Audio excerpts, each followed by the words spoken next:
श्री विष्णु पुराण में श्री पराशर जी बोले, ही महामुनि, मैंने तुमसे ब्रह्मा जी के तामस सर्ग का वर्णन किया। अब मैं रुद्र सर्ग का वर्णन करता हूं, उसको सुनो। कल्प के आदि में अपने समान पुत्र उत्पन्न होने के लिए चिंतन करते हुए ब्रह्मा जी की गोद में नील लोहित वर्ण के एक कुमार का प्रादुर्भाव हुआ। जन्म के अनंतर ही वह जोर जोर से रोने और इधर उधर दौड़ने लगा। उसे रोता देख ब्रह्मा जी ने उससे पूछा, तू क्यों रोता है? तो उसने कहा, मेरा नाम रखो। तब ब्रह्मा जी बोले, हे देव, तेरा नाम रुद्र है। अब तू मत रो, धैर्य धारण कर।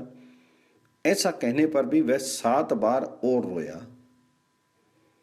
तब भगवान ब्रह्मा जी ने उसके 7 नाम और रखे तथा उन 8 के स्थान स्त्री और पुत्र भी निश्चित किए।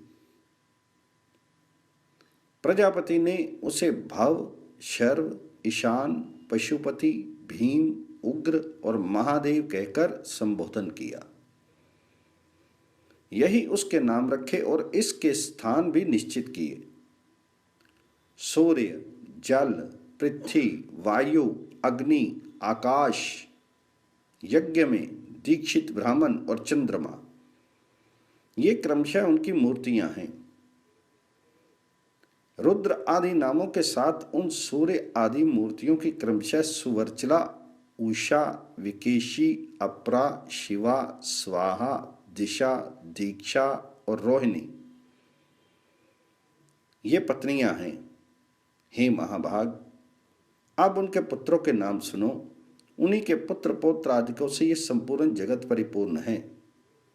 शनिचर, शुक्र, लोहितांग, मनोजव, स्कंद, सर्ग, संतान और बुध, ये क्रमशः उनके पुत्र हैं। ऐसे भगवान रुद्र ने प्रजापति दक्ष की अनंदिता पुत्री सती को अपनी भार्या रूप से ग्रहण किया। उस सती ने दक्ष पर कुपित होने के कारण अपना शरीर त्याग दिया था। फिर वह मैना के गर्भ से हिमाचल की पुत्री उमा हुई। भगवान शंकर ने उस अनन्य प्रायणा उमा से फिर भी विवाह किया। भृगु के द्वारा ख्याति ने धाता और विधाता नामक 2 देवताओं को तथा लक्ष्मी जी को जन्म दिया, जो भगवान विष्णु की पत्नी हुई। श्री मैत्रेय जी बोले, भगवान, सुना जाता है कि लक्ष्मी जी तो अमृत मंथन के समय क्षीर सागर से उत्पन्न हुई थी। फिर आप ऐसा कैसे कहते हैं कि वे भृगु के द्वारा ख्याति से उत्पन्न हुई? तो पराशर जी बोले, हे द्विजतम, भगवान जी का कभी संग न छोड़ने वाली जगत जननी लक्ष्मी जी तो नित्य ही हैं। और जिस प्रकार श्री विष्णु भगवान सर्वव्यापक हैं, वैसे ही ये भी हैं। विष्णु अर्थ है और ये वाणी है। हरि नियम है तो लक्ष्मी नीति है। भगवान विष्णु बोध है और लक्ष्मी बुद्धि है, तथा वे धर्म है तो लक्ष्मी सत्क्रिया है। भगवान जगत के सृष्टा हैं और लक्ष्मी जी सृष्टि हैं। श्री हरि भूदार अर्थात पर्वत अथवा राजा हैं और लक्ष्मी जी भूमि, तथा भगवान संतोष हैं और लक्ष्मी जी नित्य तुष्टि हैं।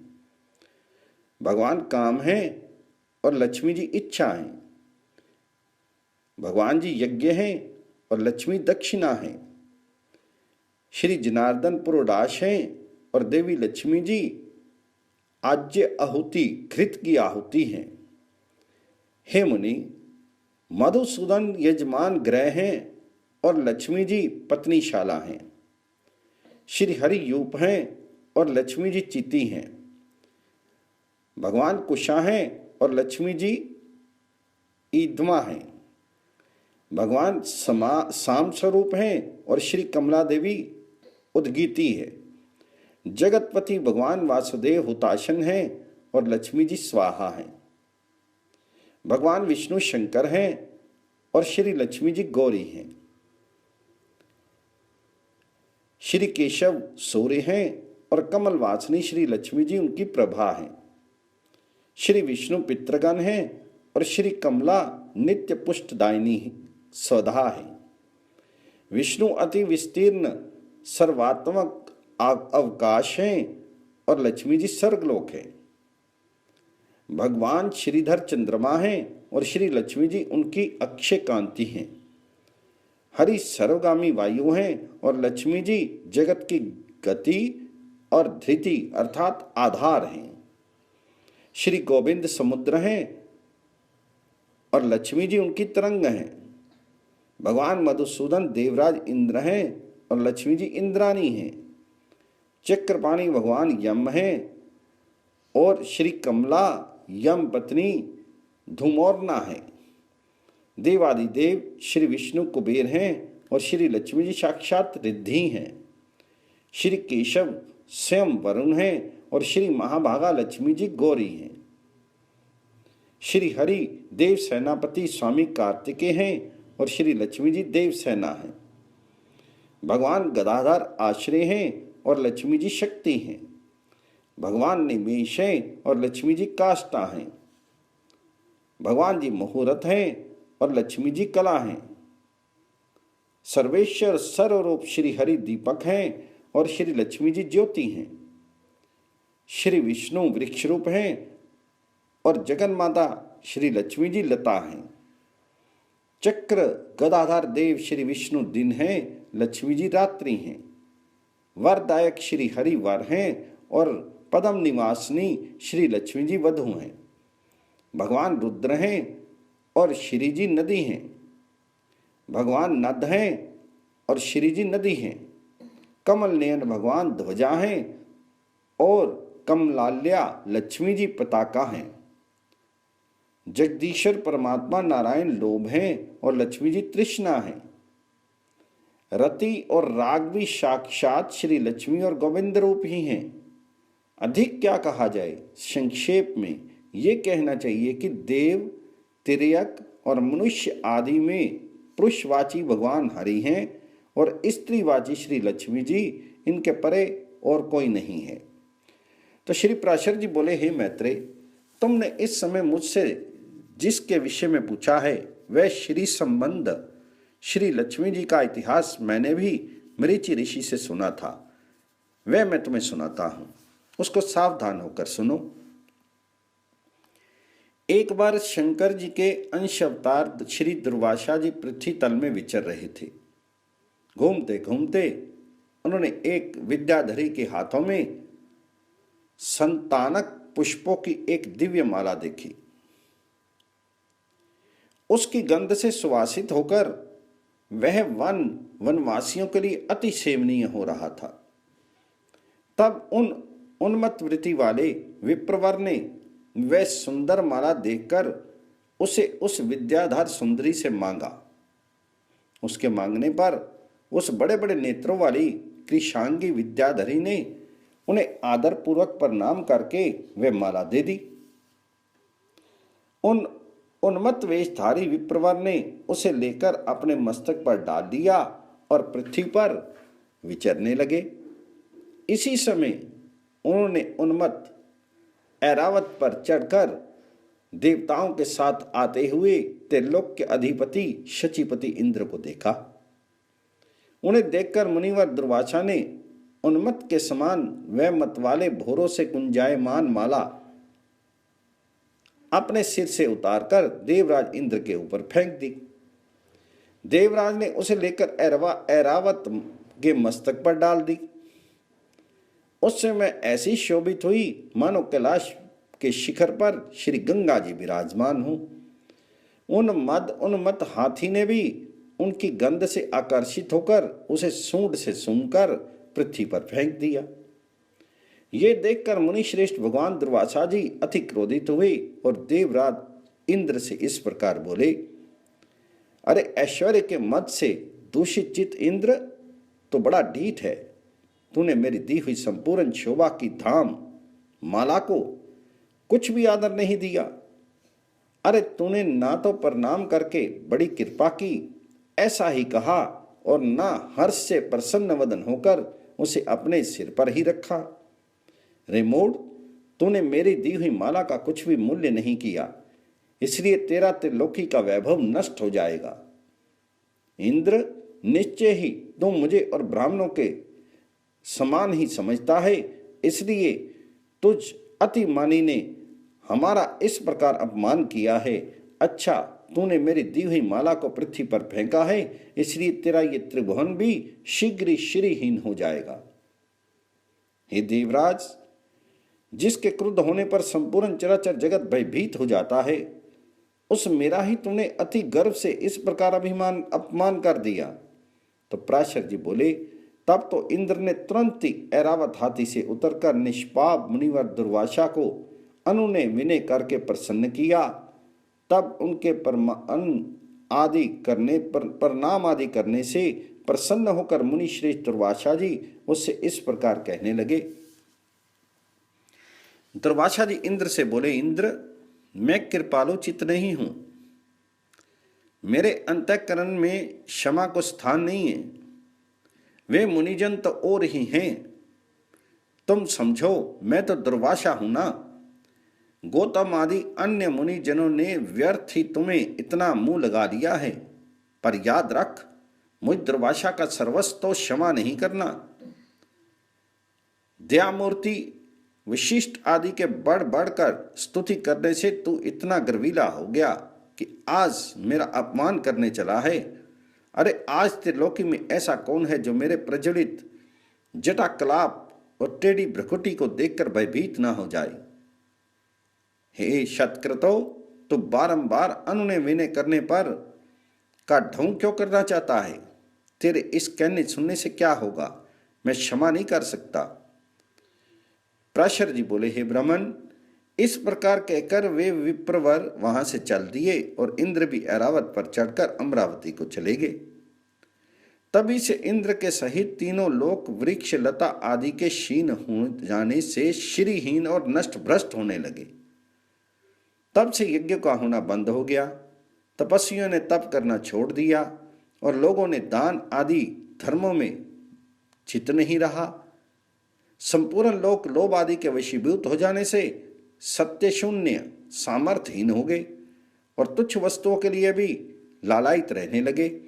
जहां सत्य होता है वहीं लक्ष्मी होती है और सत्य भी लक्ष्मी का ही साथी है।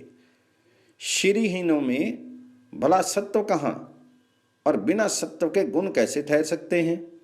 बिना गुणों के पुरुष में बल, शौर्य आदि सभी का अभाव हो जाता है और निर्बल तथा अशक्त पुरुष सभी से अपमानित होते हैं। अपमानित होने पर प्रतिष्ठित पुरुष की बुद्धि बिगड़ जाती है। इस प्रकार त्रिलोकी के श्रीहीन और सत्व रहित हो जाने पर दैत्य और दानवों ने देवताओं पर चढ़ाई कर दी। सत्य और वैभव से शून्य होने पर भी दैत्यों ने लोभवश निसत्व और श्रीहीन देवताओं से घोर युद्ध ठाना। अंत में दैत्यों द्वारा देवता लोग परास्त हुए। तब इंद्र आदि समस्त देवगण अग्निदेव को आगे करके महाभाग पिता में श्री ब्रह्मा जी की शरण गए। देवताओं से संपूर्ण वृत्तांत सुनकर ब्रह्मा जी ने उनसे कहा, रे हे देवगण, तुम दैत्य दलन प्रावरेश्वर भगवान विष्णु की शरण जाओ, जो संसार की उत्पत्ति, स्थिति और संहार के कारण है, किंतु वास्तव में कारण भी नहीं है, और जो चराचर के ईश्वर, प्रजापतियों के स्वामी, सर्वव्यापक, अनंत और अजय हैं, तथा जो अजन्मा किंतु कार्य रूप में परिणत हुए प्रधान मूल प्रकृति और पुरुष के कारण हैं, एवं शरणागत वत्सल हैं, वे अवश्य तुम्हारा मंगल करेंगे। संपूर्ण देवगणों से इस प्रकार कहकर लोक पिता में श्री ब्रह्मा जी भी उनके साथ श्री सागर के उत्तरी तट पर गए। वहां पहुंचकर पिता में ब्रह्मा जी ने समस्त देवताओं के साथ परावरनाथ श्री विष्णु भगवान जी की अति मंगल में वाक्यों से स्तुति की, जो समस्त अणुओं से भी अणु और पृथ्वी आदि समस्त गुरुओं अर्थात भारी पदार्थों से भी भारी हैं।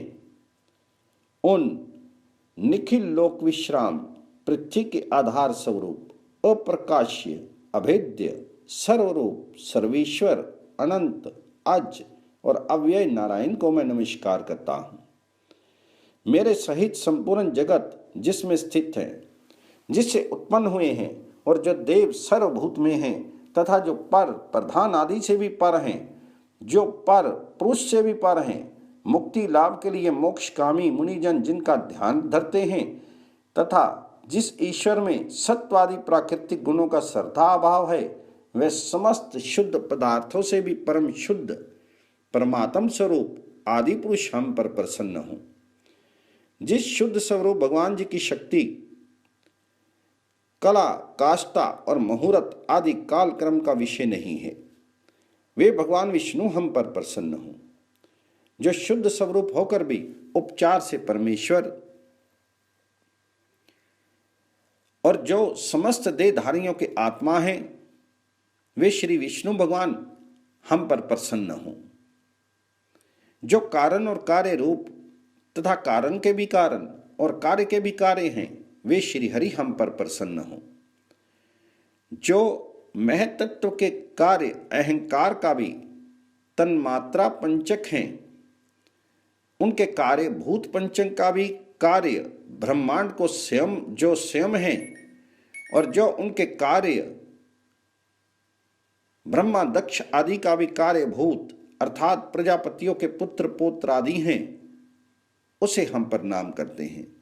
तथा जो जगत के कारण ब्रह्मा आदि का कारण ये ब्रह्मांड और उसके कारण ये भूत पंचक के कारण पंच तन्मात्रा के कारण अहंकार महतत्व का भी हेतु मूल प्रकृति हैं, उस परमेश्वर का हम प्रणाम करते हैं। जो भोक्ता और भोग्य, सृष्टा और सृज्य, कर्ता और कार्य रूप स्वयं ही हैं, उस परम पद को हम प्रणाम करते हैं। जो विशुद्ध बोध स्वरूप नित्य अजन्मा अक्षय अव्यय अव्यक्त और अविकारी हैं, वही विष्णु का परम पद परम पर स्वरूप है। जो न स्थूल हैं, न सूक्ष्म हैं, न किसी अन्य विशेषण का विषय हैं, वही भगवान विष्णु का नित्य निर्मल परम पद है, हम उसको प्रणाम करते हैं। जिनके अयुतांश अर्थात 10,000वें अंश के अयुतांश में ये विश्व रचना की शक्ति स्थित है, तथा जो पर ब्रह्म स्वरूप हैं, उस अव्यय को हम प्रणाम करते हैं।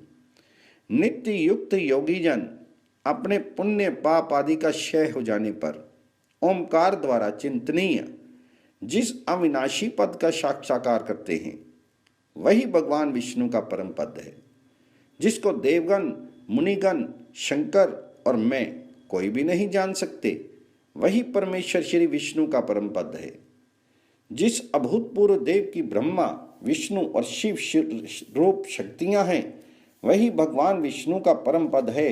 हे सर्वेश्वर, हे सर्वभूतात्मन, हे सर्वरूप, हे सर्वाधार, हे अच्युत, हे विष्णु, हम भक्तों पर प्रसन्न होकर हमें दर्शन दीजिए।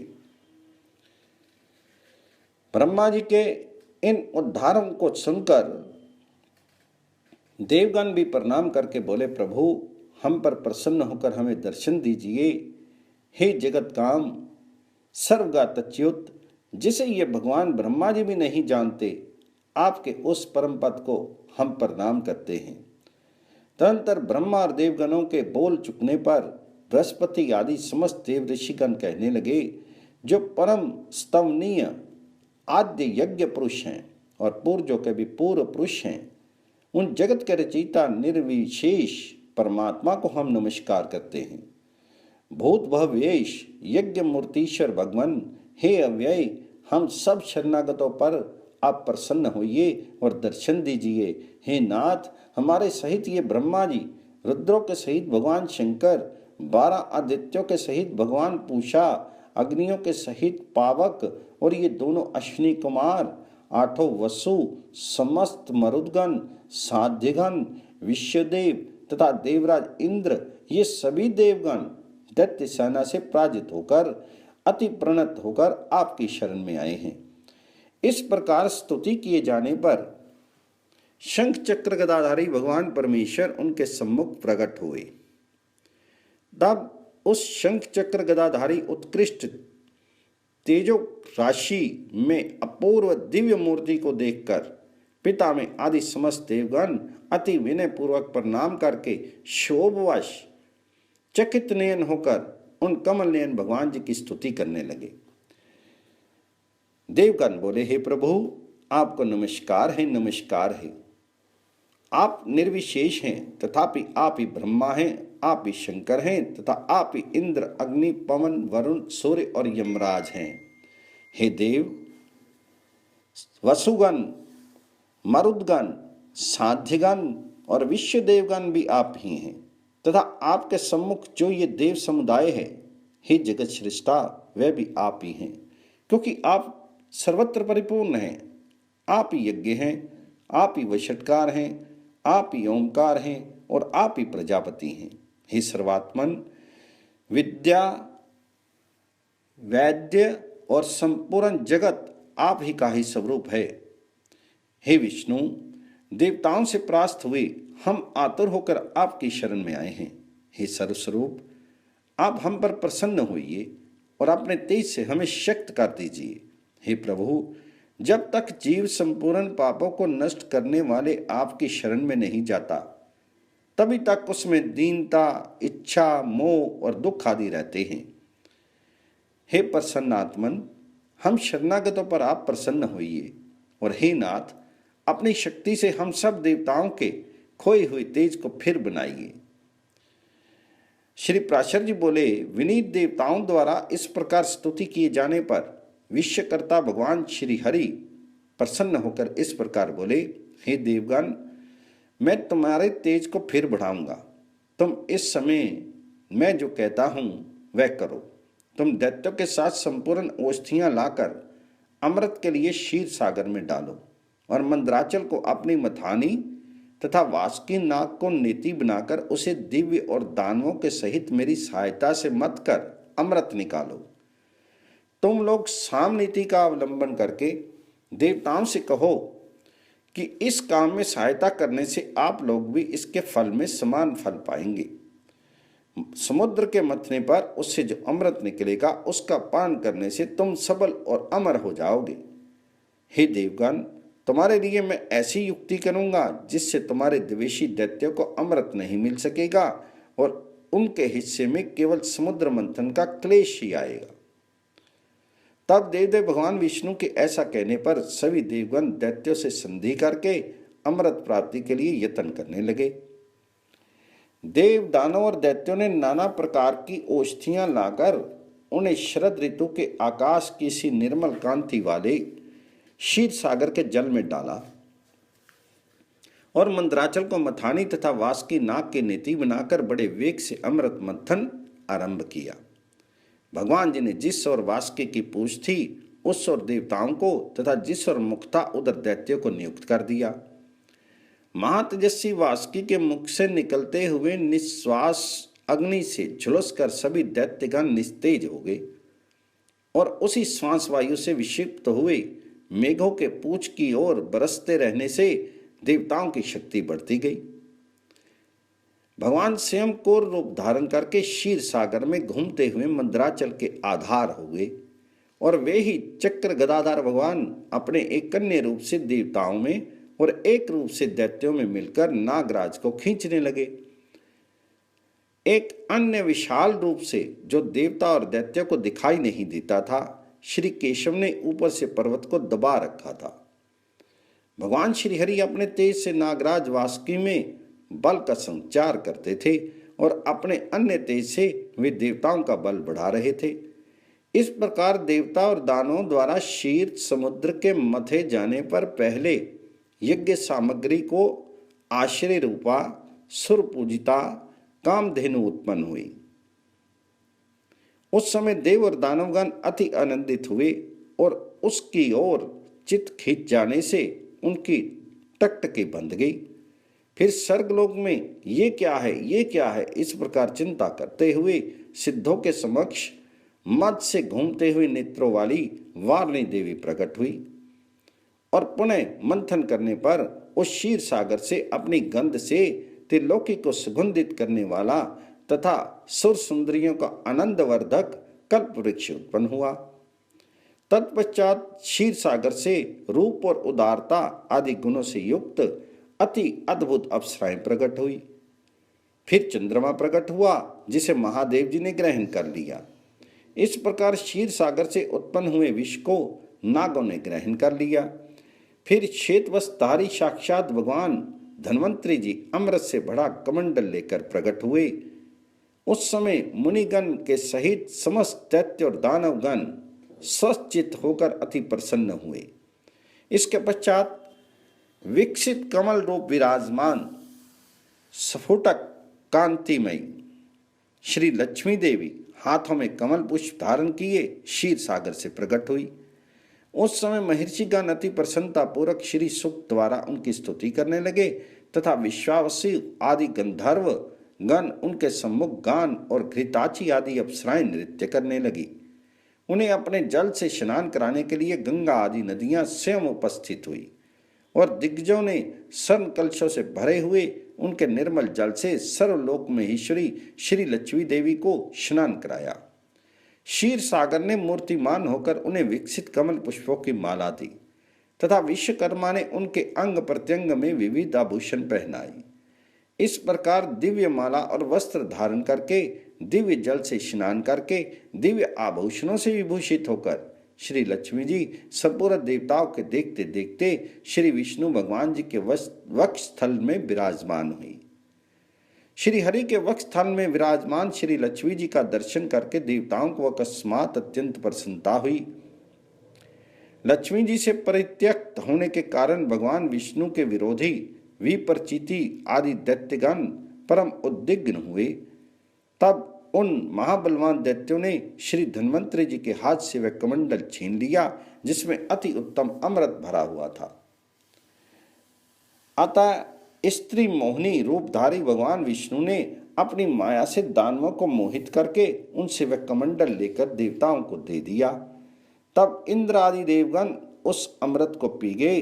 इससे दैत्य लोग अति तीखे खड्ग आदि शस्त्रों से सुसज्जित होकर उनके ऊपर टूट पड़े, किंतु अमृतपान के कारण बलवान हुए देवताओं द्वारा मारी काटी जाकर दैत्यों का संपूर्ण सेना दिशा विदिशाओं में भाग गई और कुछ पाताल लोक में भी चली गई। फिर देवगण प्रसन्नता पूर्वक शंख चक्र गदाधारी भगवान को प्रणाम करके पहले ही की समान सर का शासन करने लगे। उस समय से प्रखर तेजो युक्त भगवान सूर्य अपने मार्ग से तथा अन्य तारागण भी अपने अपने मार्ग से चलने लगे। सुंदर दीप्तिशाली भगवान अग्निदेव अत्यंत प्रज्वलित हो उठे और उसी समय से समस्त प्राणियों की धर्म में प्रवृत्ति हो गई। त्रिलोकी श्री प्रसन्न हो गई और देवताओं में श्रेष्ठ इंद्र भी पुनः श्रीमान हो गए।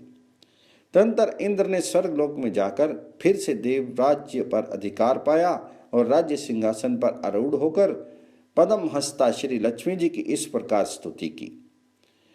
संपूर्ण लोकों की जननी विकसित कमल के सदृश नेत्रों वाली भगवान विष्णु के वक्षस्थल में विराजमान कमल उद्भवा श्री लक्ष्मी देवी को मैं नमस्कार करता हूँ।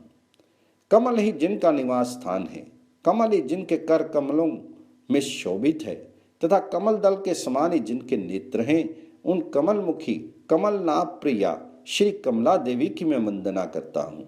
हे देवी, तुम सिद्धि हो, सदा हो, स्वाहा हो, सुधा हो और त्रिलोकी को पवित्र करने वाली हो तथा तुम ही संध्या, रात्रि, प्रभा, विभूति, मेधा, श्रद्धा और सरस्वती हो। हे शोभने, यज्ञ विद्या अर्थात कर्मकांड, महाविद्या अर्थात उपासना और गुह विद्या अर्थात इंद्रजाल तुम ही हो। और हे देवी, तुम ही मुक्ति फलदायिनी आत्म विद्या हो। हे देवी, अन्वीक्षकी अर्थात तर्क विद्या, वेद त्रयी, वार्ता अर्थात शिल्प वाणिज्य आदि और दंड नीति अर्थात राजनीति भी तुम ही हो। तुम ही ने अपने शांत और उग्र रूपों से यह समस्त संसार व्याप्त किया है। हे देवी, तुम्हारे बिना और ऐसी कौन स्त्री है जो दे दे भगवान गदाधर के योगी जन चिंतित सर यज्ञ में शरीर का आश्रय पा सके। हे देवी, तुम्हारे छोड़ देने पर संपूर्ण त्रिलोकी नष्ट प्राय हो गई थी, अब तुम्ही ने उसे अपना जीवन दान दिया है। हे महाभागे, स्त्री, पुत्र, गृह, धन, धान्य और सुहृद ये सब सदा आप ही के दृष्टिपात से मनुष्यों को मिलते हैं। हे देवी, तुम्हारी कृपा दृष्टि के पात्र पुरुषों के लिए शारीरिक आरोग्य, ऐश्वर्य, शत्रु पक्ष का नाश और सुख आदि कुछ भी दुर्लभ नहीं है। तुम संपूर्ण लोकों की माता हो और देव देव भगवान हरि पिता हैं। हे माता, तुमसे और श्री विष्णु भगवान जी से ये सकल चराचर जगत व्याप्त है। हे सर्व पापनी मातेश्वरी, हमारे कोष अर्थात खजाना, गोष्ठ अर्थात पशुपाला, गृह, भोग सामग्री, शरीर और स्त्री आदि को आप कभी नहीं त्यागे, अर्थात इनसे भरपूर रहें। अय विष्णु वक्ष स्थल निवासनी, हमारे पुत्र, सहृद, पशु और भूषण आदि को कभी आप नहीं छोड़े। हे अमले, जिन मनुष्यों को तुम छोड़ देती हो उन्हें सत्व अर्थात मानसिक बल, सत्य, शौच और शील आदि गुण भी शीघ्र ही त्याग देते हैं। और तुम्हारी कृपा दृष्टि होने पर जो गुणहीन पुरुष भी शीघ्र शील आदि संपूर्ण गुण और कुलीनता तथा ऐश्वर्य आदि से संपन्न हो जाते हैं। हे देवी, जिस पर तुम्हारी कृपा दृष्टि है वही प्रशंसनीय है, वही गुणी है, वही धन्य भाग्य है, वही कुलीन है, वही बुद्धिमान है और वही शूरवीर और पराक्रमी है। हे विष्णु प्रिय, हे जगत जननी, तुम जिससे विमुख हो उसके तो शील आदि सभी गुण तुरंत अवगुण रूप हो जाते हैं। हे देवी, तुम्हारे गुणों का वर्णन करने में तो श्री ब्रह्मा जी की रचना भी समर्थ नहीं है, फिर मैं क्या कर सकता हूँ। अतः हे कमल नयने, अब मुझ पर प्रसन्न हो और मुझे कभी नहीं छोड़ो। श्री पराशर जी बोले, हे द्विज, इस प्रकार सम्यक स्तुति किए जाने पर सर्वभूतिस्था श्री लक्ष्मी जी सब देवताओं के सुनते हुए इंद्र से इस प्रकार कहने लगी, हे देवेश्वर इंद्र, मैं तेरे इस स्तोत्र से अति प्रसन्न हूं। तुझको जो अभिष्ट हो वही वर मांग ले, मैं तुझे वर देने के लिए ही यहां आई हूं।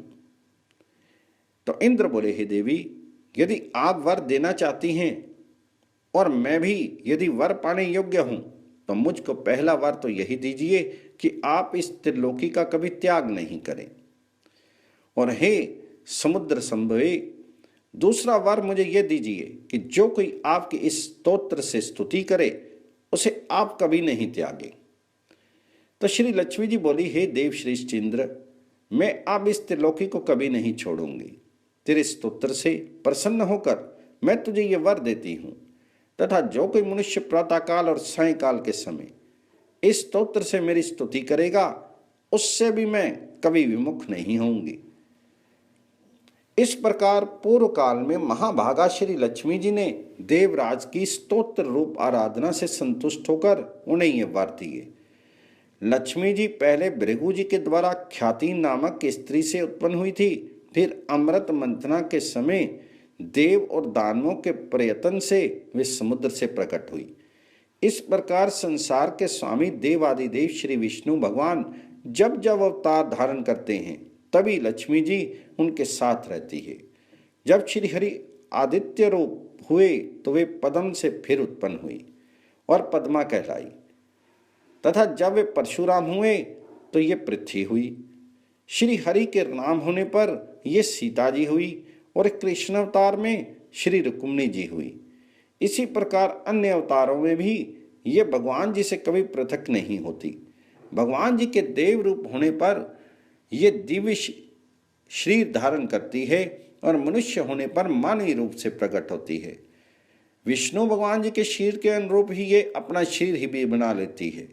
जो मनुष्य लक्ष्मी जी के जन्म की इस कथा को सुनेगा अथवा पढ़ेगा उसके घर में वर्तमान, आगामी और भूत तीनों कुलों के रहते हुए कभी लक्ष्मी का नाश नहीं होगा। जिन घरों में लक्ष्मी जी के इस स्तोत्र का पाठ होता है उनमें कलह की आधारभूता दरिद्रता कभी नहीं ठहर सकती। तुमने जो मुझसे पूछा था कि पहले भृगु जी की पत्नी होकर फिर लक्ष्मी जी क्षीर समुद्र से उत्पन्न कैसे हुई, सो मैंने तुमसे सवृतांत कह दिया। इस प्रकार इंद्र के मुख से प्रकट हुई ये लक्ष्मी जी की स्तुति सकल विभूतियों की प्राप्ति का कारण है। जो लोग इसका नित्य प्रति पाठ करेंगे उनके घर में निर्धनता कभी नहीं रहेगी।